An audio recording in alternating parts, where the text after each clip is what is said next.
업계에 따르면 커뮤니티 활동이 활발한 이용자일수록 매매 회전율, 그러니까 주식을 사고 파는 그 빈도가 네. 높은 편인데요.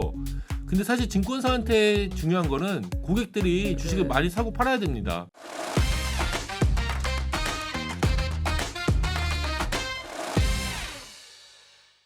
고품격 테크 방송 아웃스탠딩 쇼. 네, 안녕하세요. 아웃스탠딩의 정지혜 기자입니다. 최근 핀테크 업계에서는 토스증권과 카카오페이 증권의 위상이 달라졌다는 이야기가 나오고 있습니다. 먼저 설립된 카카오페이 증권이 설립 이후에 지금껏 계속해서 이제 적자의 늪에서 벗어나지 못하고 있는데, 그거에 반해서 후발주자인 토스증권은 5분기 연속으로 흑자 행진을 기록하고 있기 때문인데요. 그래서 오늘 방송에서는 아웃스탠딩의 선임 기자이자 핀테크 전문가이신 홍선표 기자님을 모시고 이에 대한 이야기를 나눠보도록 하겠습니다. 선표님 안녕하세요. 예, 안녕하세요. 네, 먼저 이제 오늘 방송에서 어떤 이야기를 다룰 것인지 브리핑을 좀 먼저 부탁드리겠습니다. 예, 방금 말씀해 주신 것처럼 후발주자인 토스증권이 무섭게 치고 올라오면서 네. 핀테크 증권업계의 1호 기업인 카카오페이 증권의 아성이 위협받고 있는 상황입니다. 토스증권이 5분기 연속 흑자를 이어가는 가운데 카카오페이 증권은 설립 이후 지금까지 단 한 번도 흑자를 기록하지 못했기 때문입니다. 기존에 운영 중이던 증권사를 인수하는 그런 안정적인 전략을 택했던 카카오페이 증권이 밑바닥에서부터 새롭게 조직을 꾸리는 모험적인 선택을 했던 토스증권한테 밀리는 모양새라는 그러네요. 분석이 나오고 있는데요. 네. 왜냐하면 카카오페이 증권은 기존에 운영되던 바로증권이라는 증권사를 인수해서 시작됐고, 그렇죠. 근데 토스증권은 인수하는 대신 애초부터 설립하는 방향을 택했거든요. 새롭게. 맞아요. 그런데 딱 보면은 사실 카카오페이 증권의 방식이 기존 인력도 있고 인프라도 있으니까 그 기존 라이센스도 있으니까 더 안정적이라고 볼 수 있는데 그런 선택을 했음에도 불구하고 지금 토스증권한테 안 되고 있기 때문입니다. 그러네요. 그리고 실제로 설립 자체도 카카오페이 증권이 1년 더 먼저 했거든요. 그러니까 여러 가지 면에서 좀 유리한 위치에 있었다고 생각이 되지만 현재는 이제 상황이 좀 달라졌다. 이런 분석이 나오고 있는데요. 오. 증권업계에서는 설립 직후부터 네. 기존 증권사들과 차별화된 MTS, 그러니까 모바일 트레이딩 시스템 있잖아요. 그냥 쉽게 네. 얘기하면 주식 거래 앱이라고 생각하시면 됩니다. 이걸 내놓은 뒤 해외 주식 위탁 매매 서비스를 키우는 데 집중하고 이용자들의 커뮤니티 형성에 주력했던 토스증권의 전략이 본격적으로 그 과실을 지금 수확하고 있다. 이렇게 바라보고 있습니다. 아, 네. 굉장히 설명을 일목요연하게 잘 네. 해주셨는데 예. 그럼 일단 얘기를 하려면은 지난 3분기에 두 회사 실적부터 얘기를 하는 게 순서일 것 같습니다. 예, 우선은 가장 최근에 발표된 실적이 네. 2024년 3분기 실적이니까 그쵸. 요걸로 놓고 말씀드리겠습니다. 토스증권은 지난 3분기에 1,199억 원의 매출과 296억 원의 영업이익을 거뒀는데요. 네. 당기 순이익은 324억 원이었습니다. 1년 전에 비해서 매출은 117.9%, 와우. 영업이익은 716.6%, 순이익은 833%. 와, 대단하네요. 굉장히 이제 성과가 네. 좋았죠, 재무적으로. 네. 그리고 지혜님께서도 굉장히 잘 아시는 것처럼 토스증권의 이 같은 호실적은 모회사인 토스, 그러니까 비바 리퍼블리카의 흑자, 그룹 차원의 흑자에도 그쵸. 결정적인 기여를 했습니다.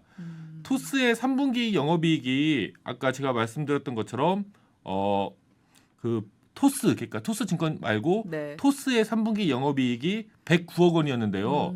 근데 아까 제가 토스증권의 영업이익이 296억 네. 원이라고 말씀드렸잖아요. 네. 그러니까 토스증권이 토스의 영업이익에 엄청나게 기여를 많이 한 거죠. 그러네요. 만약에 토스증권이 활약이 없었더라면 토스는 적자를 냈을 거라고 이렇게 그게 말씀드릴 수 맞겠네요. 있습니다. 네. 토스증권은 올해 1분기에서 3분기 동안 누적 기준 602억 원의 영업이익을 거뒀는데요. 네. 지난해는 이제 연간 기준으로 당기 순이익이 15억 원이었거든요. 그러니까 지난해부터 시작된 그런 흑자 기조가 이제 올해 들어 본격적으로 만개한다, 꽃을 피운다, 꽃을 피울 것이다 이렇게 볼 수 있습니다. 네, 아유 정말 엄청난 호실적인데 그런데 카카오페이 증권은 카카오페이 증권도 네. 그렇게 나쁘다고만은 볼 수 없습니다. 네네. 카카오페이 증권 역시 전년 동기와 비교해서 지난 3분기에 실적을 상당폭 개선했습니다. 오, 네. 지난 3분기에 256억 원의 매출과 62억 원의 영업 손실을 기록했는데요. 매출은 1년 전 같은 기간, 그러니까 전년 동기와 비교해서 18% 늘어났고 영업 손실액도 2023년 3분기에는 116억 원 적자였는데 116억 원 영업 손실을 봤는데 그거에 비하면은 영업 손실액도 54억 원 줄어들었습니다. 올해 1분기에서 3분기 누적 기준으로는 258억 원의 영업 손실액을 기록하고 있는데요. 네. 그래도 뭐 전년 동기하고 비교해 보면은 실적이 이제 상당폭 개선됐다. 그러네요. 매출도 거의 네. 20% 가까이 올랐고 영업 손실액도 55억 원 가량, 54억 원 줄었으니까 상당폭 실적을 개선했다고 나쁘지 말씀드릴 수 않은데요. 있습니다. 네. 하지만 업계에서는 그동안 국내에서 대표적인 핀테크 증권사로 여겨지던 카카오페이 증권의 입지가 흔들리고 있다고 이런 분석이 많이 나오고 있습니다. 사실 막 엄청 나쁜 실적도 아닌데 왜 그렇게까지 업계에서 얘기가 나오는 걸까요? 카카오페이 증권은 2020년 2월 설립됐는데요. 카카오페이 증권보다 1년 늦게 토스증권이 설립됐습니다. 토스증권은 2021년 3월이었죠. 네. 토스증권이 그런데 토스증권은 설립 3년 차부터 흑자 기조로 돌아선 데 비해 카카오페이 증권은 아직까지도 이 적자의 동굴 속에서 적자의 터널 속을 빠져나오지 못하고 있기 때문입니다. 두 회사의 실적이 이제 대비가 되니까 그렇죠. 지금 여태까지 카카오페이 증권이 대표적인 핀테크 증권사라고 생각했는데 이제는 토스증권이라고 봐야겠다. 이런 시선도 많이 나오고 있는 겁니다.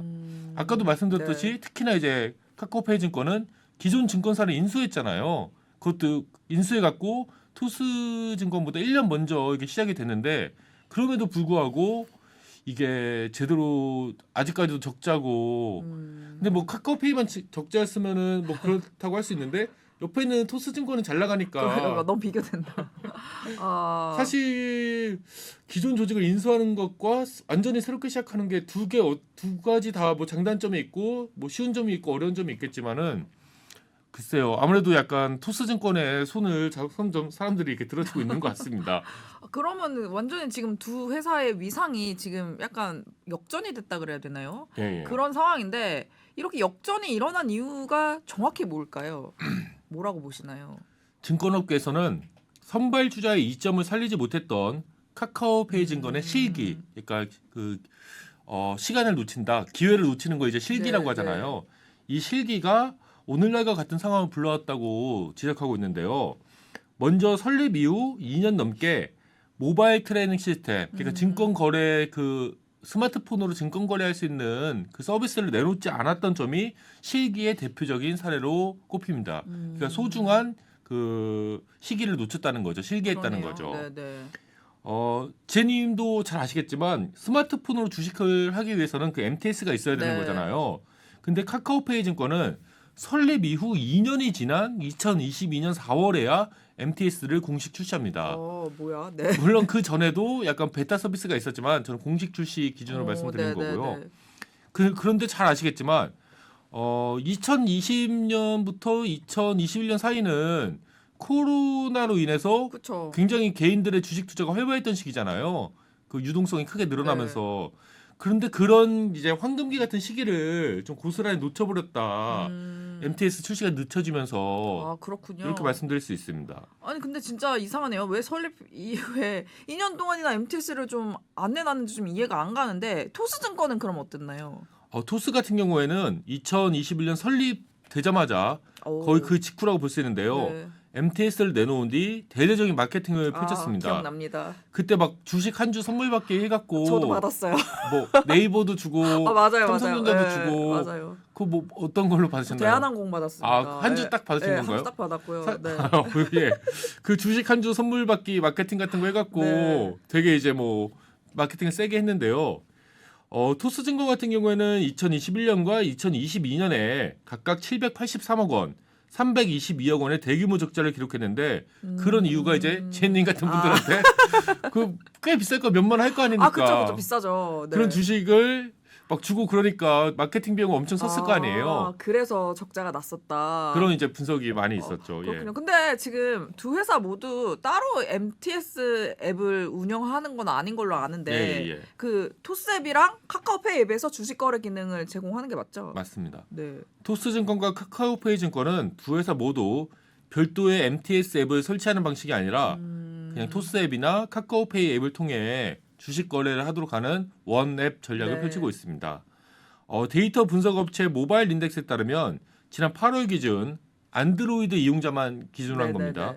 안드로이드 이용자를 대상으로 집계한 토스 앱의 MAU는 그러니까 월간 활성 이용자 수는 1,137만 명, 카카오페이 앱은 377만 명인데요. 물론 이 같은 MAU 전부가 꼭 주식 거래를 하기 위해서만 우리가 토스 앱이나 카카오페이 앱에 들어가는 건 아니잖아요. 그렇죠.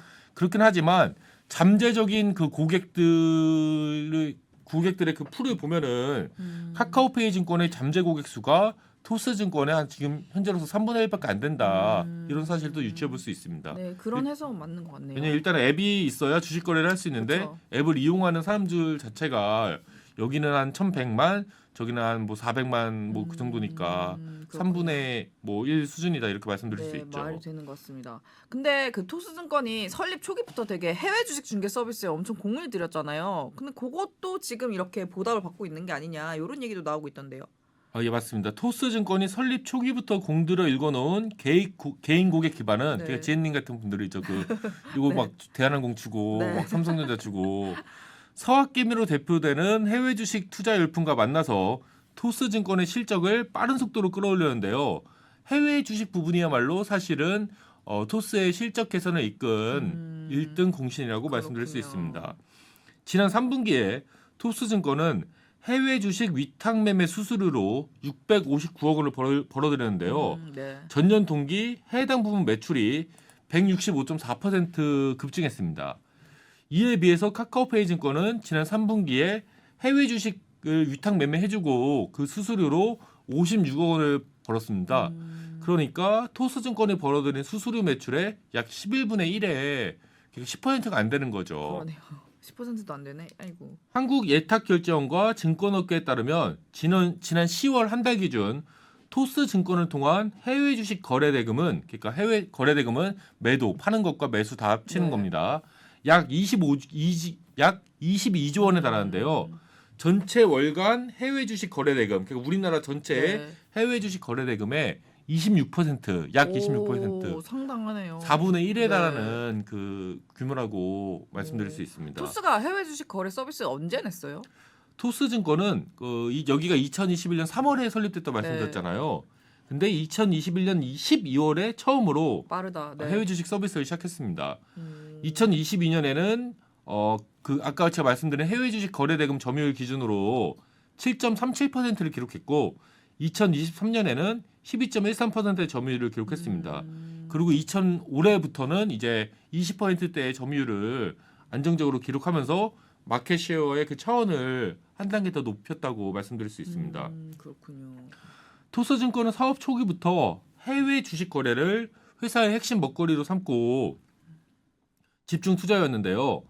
그 이전까지 해외 주식 거래에서 가장 불편했던 점은 이 환전이었습니다. 우리는 달러로 바꿔서 그것도 네네. 사고 근데 이런 환전을 실시간으로 할 수 있도록 서비스를 구성했고 또 국내 증권사 중에서 최초로 해외 주식에 대한 실시간 소수점 거래 그러니까 주식을 네. 이제 한 주 단위가 아니고 0.1주, 0.3주 이런 식으로 사게 하는 거 있잖아요. 네. 그런 서비스도 이제 도입을 했습니다. 기억이 나네요. 네. 단순히 이제 개인 투자자 수가 많기에 그러니까 단순히 개인 주식 투자자 수가 많기에 해외 투자자 수도 많아갖고 뭐 이렇게 위탁 매매 수수료 수입이 컸다 이렇게 말씀드리기보다는 애초부터 해외 주식 거래에 특화된 서비스를 내세워서 개인 투자자들을 뭐 끌어들였다 이렇게 보는 게 더 정확할 것 같습니다. 그렇군요. 그 사실 저도 증권사 서비스 쓰지만 사실 기존 증권사 서비스가 되게 솔직히 말하면 쓰기가 여전히 불편하거든요. 제님은 어디 사용하시는지? 이거 실명 거론해도 되나? 예, 뭐 어차피 뭐 미래에셋 대우 쓰는데요. 예. 뭐 잘 쓰고 있는데 솔직히 막 UX, UI가 좋지도 않고 직관적이라고 보기도 솔직히 어려운데 사실 토스증권은 정말 쉽단 말이에요. 근데 그 대한항공 받으시고 그 토스 증권 안 쓰시나 봐요. 주식만 받으셨나 봐요. 네. 근데 원래 이게 주식이라는 게 증권 계좌라는 게 한 번 거기 쓰기 시작하면은 맞아요. 거기다 다른 데로 옮기는 게 상당히 맞아요. 번거롭습니다. 연금 계좌랑 제가 그런 걸 다 예, 미래에셋 대우에다 만들어놔서 예. 그래서 하지만 어쨌든 토스증권 앱을 토스증권을 볼 때마다 정말 직관적으로 잘 만들어놨다. 그래서 좀 이렇게 쉽고 요런 약간 토스가 잘했던 전략 같은 걸 토스증권에 그대로 이식한 게 그러니까 증권사 서비스가 좀 고루하다는 느낌을 좀 벗어나는데 적극적으로 효과가 있지 않았나. 저는 이제 네. 키움증권의 영문을 쓰고 있는데 어때요? 영도 뭐 근데 사실 키움증권이 옛날에는 이렇게 뭐 토스나 카카오페이 증권 나오기 전까지는 되게 IT에 특화된 그렇죠. 그런 그런 느낌. 증권사였는데 아무래도 이제 근데 토스증권의 고객층 자체도 약간 좀 연령대가 있으실 것 같아요. 그러다 보니까 아무래도 토스처럼 이제 그런 파격적인 구성을 못하는 측면이 있죠. 그렇군요. 왜냐면 또 증권사 앱이라든지 그런 거는 또 한 번 익숙해지거든요. 그 시스템에 익숙해지기 맞아요. 때문에 욕하면서도 익숙해집니다. MTS라든지 특히 HTS 그 약간 PC로 하는 거는 굉장히 그게 그 사람들이 익숙해지거든요. 그래갖고 그걸 쉽게 못 바꾼다고 하더라고요. 맞아요. 증권사분들 말씀드리면. 네. 그리고 사실은 이제 증권사 계좌 옮기는 게 옮길 수는 있는데 이게 상당히 좀 귀찮아갖고 괜찮죠. 그 돈도 이제 다 이제 거래도 네. 주식도 옮겨야 되고 그래갖고 대부분은 그냥 쓰는 경향이 많은데 그럼에도 불구하고 이제 만약 토스가 이렇게 많이 이제 획득을 해온 거잖아요. 그렇다면 상당히 이제 고무적인 성과라고 말씀드릴 수 있죠. 맞아요. 음. 어쨌든 온라인 커뮤니티 등에서 벤치마킹한 전략 같은 거를 우리가 방금 얘기 나눴던 것처럼 증권사 서비스에 좀 적극적으로 도입을 했고 그런 것도 좀 효과를 받겠죠? 일단은 모 회사인 토스 자체가 금융상품 중개 서비스를 시작해서 네. 그동안 이제 뭐 직관적인 인터스페이스 뭐 그리고 어려운 금융 용어에 대한 쉬운 설명, 고객들의 편의를 뭐 크게 높인 서비스 그리고 약간 콘텐츠 마케팅도 굉장히 좀 적극적으로 했잖아요. 이런 걸 통해서 사실은 이용자 기반을 빠르게 넓혀왔고 그쵸. 그래서 어떤 분들은 혹자들은 토스는 금융회사라기보다는 금융 마케팅 회사다 이런 평가를 내리는 분도 많이 계시잖아요. 이게 마케팅을 네. 잘한다는 거에 대한 칭찬일 수도 있고 반대로는 약간 좀 비아냥거리는 걸 수도 네, 두 있겠지만 가지 뜻이 다 있는 다 것 있지만 같습니다. 네. 그리고 이 같은 모회사의 노하우는 토스증권에도 그대로 접목이 됐습니다. 네. 토스증권의 빠른 성장을 이끈 주된 요인 중에 하나로는 일종의 이제 종목 토론방, 흔히 종토방이라고 네. 얘기할 수 있는 그런 토스증권 커뮤니티를 들 수 있는데요. 이것도 굉장히 빠르게 출시했습니다. 2021년 6월 출시됐는데 이름 그대로 전체적인 시장 상황과 특정 종목에 대해서 이용자들이 서로 이제 자유롭게 의견을 교환하는 커뮤니티 서비스입니다. 그렇군요. 커뮤니티가 되게 활발하게 좀 운영이 되고 있나요? 11월 기준 일평균 20만여 건의 게시글이 올라올 정도로 일평균. 예, 예. 네. 굉장히 활발하게 네. 운영되고 있는데요. 최근 30일 동안의 커뮤니티 활성 유저는 160만 명에 달합니다. 와우. 그리고 커뮤니티 내 총 팔로우 수는 314만 건이고요. 사실 네이버 같은 포털 사이트와 뭐 각 증권사에서도 이와 같은 유형의 종목 토론방을 당연히 토스증권보다 먼저 운영해 오고 있잖아요. 네. 토스증권은 뭐 생긴 지 그렇게 오래되진 않았으니까. 다만 이들 종목 토론방의 경우 이용자들이 다른 게시글들의 신뢰성을 판별하기 어렵다는 문제가 고질적인 문제점으로 지적되어 왔습니다. 그렇죠. 아무래도 누가 올렸는지를 모르니까 좀 정보의 신뢰성이 낮다고 볼 수도 있을 것 같습니다. 해당 이용자가 실제로 주식 투자를 하고 있는 사람인지 아니면은 그냥 뭐 좀 허언증이 있으신 분인지 아니면 또 이제 투자를 하는데 나 삼성에 투자한다고 하는데 한 주 하고 있는 사람인지 아니면 진짜 뭐 5천 주 하고 있는 사람인지 만 주 하고 있는 사람인지 네. 그 수익률은 얼마나 되는지 이런 걸 전혀 알 수가 없잖아요. 네. 사실 일반 특히 네이버 같은 경우에는 그냥 다 들어와서 쓰니까. 그리고 토스증권에서는 이 같은 정보의 신뢰성 문제를 해결하기 위해서 회사가 파악한 개별 이용자의 뭐 투자 현황, 자산 현황과 또 커뮤니티 활동 정도 등을 바탕으로 이용자들에게 이제 특정 이제 배지를 부여했습니다. 예를 들어 토스증권 계좌에 5천만 원 이상을 보유하고 있다고 하면은 커뮤니티 안에서 이제 나는 자산가라를 배지를 붙여줬고 최근 90일 동안 판매 수익률이 상위 5%에 드는 이용자에게는 여기 수익률 5% 이런 배지를 부여했습니다. 또한 다른 이용자 500명 이상에게 팔로우를 받은 이용자에게는 인플루언서, 뭐 인플루언서 같은 경우 인플루언서라는 배지를 붙여줬는데 또 이 인플루언서 분들이 또 배지 붙여주면 기분이 좋잖아요. 진짜 기분 좋죠. 명예가 생긴 거니까. 그래갖고 종목별로 뭐 최신 이슈를 전달하고 네. 본인의 이제 나는 이렇게 거래한다 이런 주식 거래 일지 공유함으로써 다른 이용자들의 커뮤니티 참여를 이끌어내는 역할을 했습니다. 이게 약간 피드백이 계속 되는 거죠. 약간 순환고리가 만들어지는 거죠. 확실히 커뮤니티를 굴릴 줄 아네요. 그 명예를 주면 열심히 하거든요. 근데 저는 이제 궁금한 게 이러한 커뮤니티의 활발한 운영이 실제로 토스증권의 수익에도 영향을 줬는가 이게 궁금합니다. 예, 이렇게 활발하게 운영되는 커뮤니티는 토스증권을 통한 주식 거래 활성화에도 큰 기여를 했다는 평가입니다. 예, 토스증권 측에서도 뭐 보니까 정확한 데이터는 공개하지 않는 것 같지만 네. 업계에 따르면 커뮤니티 활동이 활발한 이용자일수록 매매 회전율, 그러니까 주식을 사고 파는 그 빈도가 네. 높은 편인데요. 근데 사실 증권사한테 중요한 거는 고객들이 주식을 네. 많이 사고 팔아야 됩니다. 뭐 수수료 그때마다 네. 이제 또 수수료도 있고 네.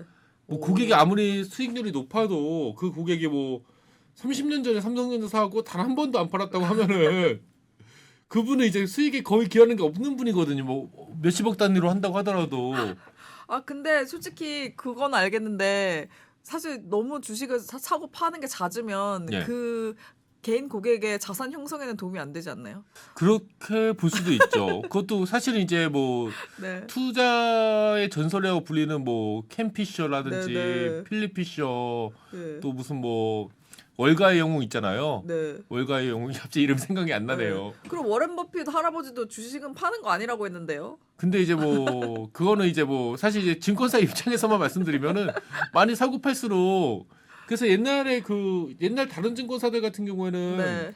주식 많이 사고 파는 사람한테는 막 연말에 그 증권사 지점장님이나 차장분들이 네. 한우갈비 세트도 막 선물해주고 아 진짜 요즘도 그러나요? 요즘도 그럴 거예요. 저 몇 년 전에 제가 예전에 경제신문에 있을 때 보니까 막 네. 엄청 무슨 막 진짜 막 김치도 대신해서 막 저기 해남에서 막 그러시더라고요.